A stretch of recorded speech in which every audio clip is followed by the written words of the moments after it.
大家好，我是 Roland。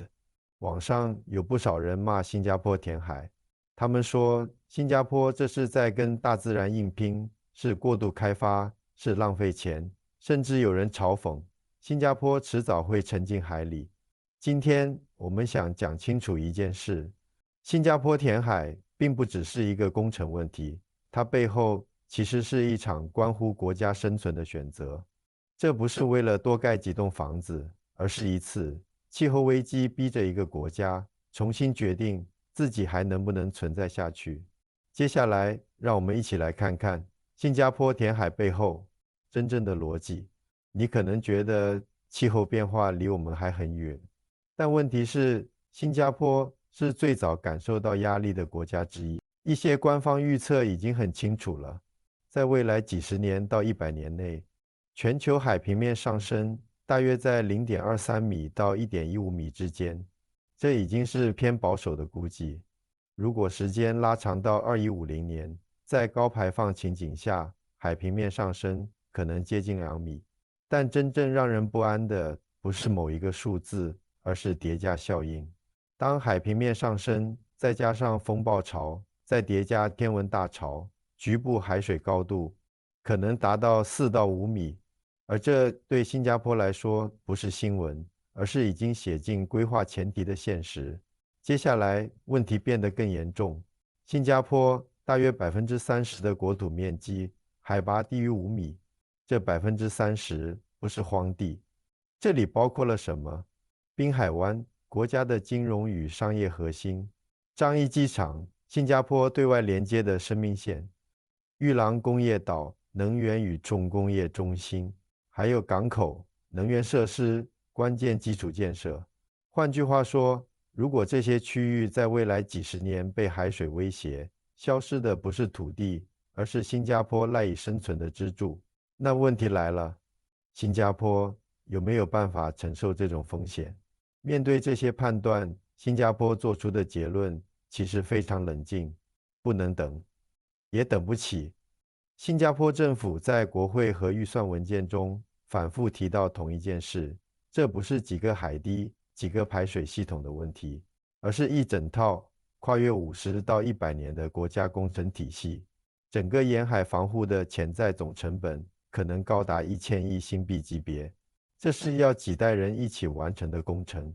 前总理李显龙在公开场合曾讲过，这是一场国家生存战，不是为了漂亮，不是为了经济周期，而是为了确保新加坡还能长期存在。如果你知道风险一定会来，而你什么都不做，那才是真正的不负责任。很多人以为新加坡的做法很简单，全国建一圈海堤，但事实刚好相反。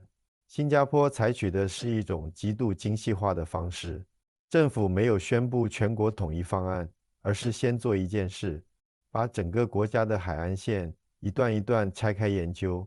这套方法叫 Site-Specific Studies。什么意思？就是每一段海岸都单独评估风险、地形、资产价值，再决定组合方案。有的地方适合抬高岸线，有的地方必须建强力海岸屏障。在工业区需要把防洪、填海、生态缓冲结合起来，在旅游与核心资产区要求更高的安全锁定。所以，新加坡的填海不是到处乱造地，而是在某些地方唯一还能用的解法之一。当你把这些工程放在一起看，你会发现一个清晰的逻辑。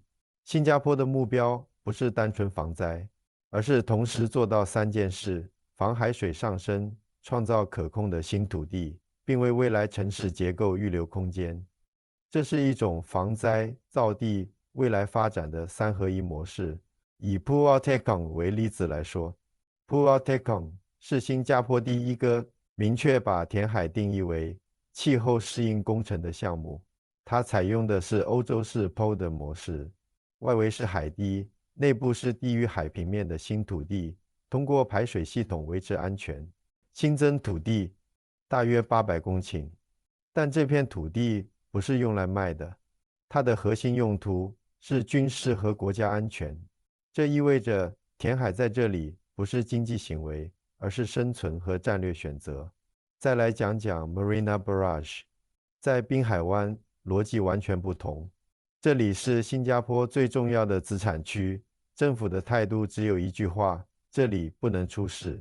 Marina Barrage 的作用包括阻挡海水倒灌、控制内涝，同时形成淡水水库，而且它还会持续升级，应对更高的海平面和更极端的天气。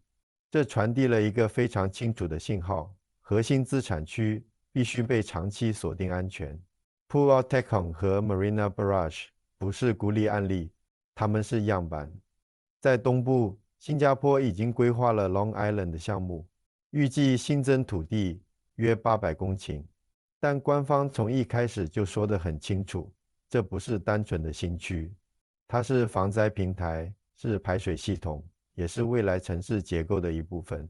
在南部和西南部，新加坡也在规划一系列动态海岸屏障，这些结构不仅防洪，还会成为未来城市的骨架。这么大的工程不可能一次完成。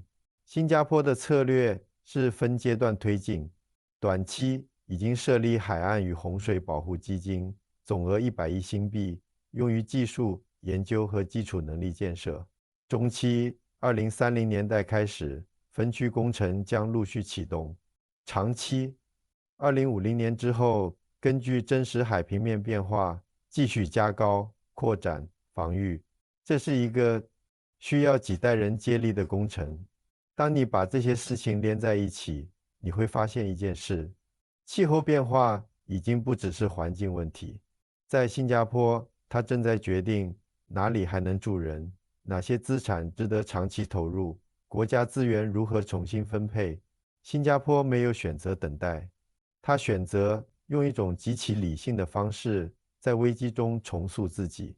这就是很多人骂填海，却很少有人真正把填海这件事讲清楚的原因。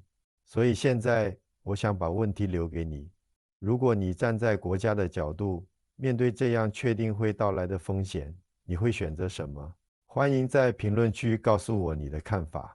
如果你觉得今天这条视频帮你看懂了一些事，记得点赞、分享、订阅。我们下期见。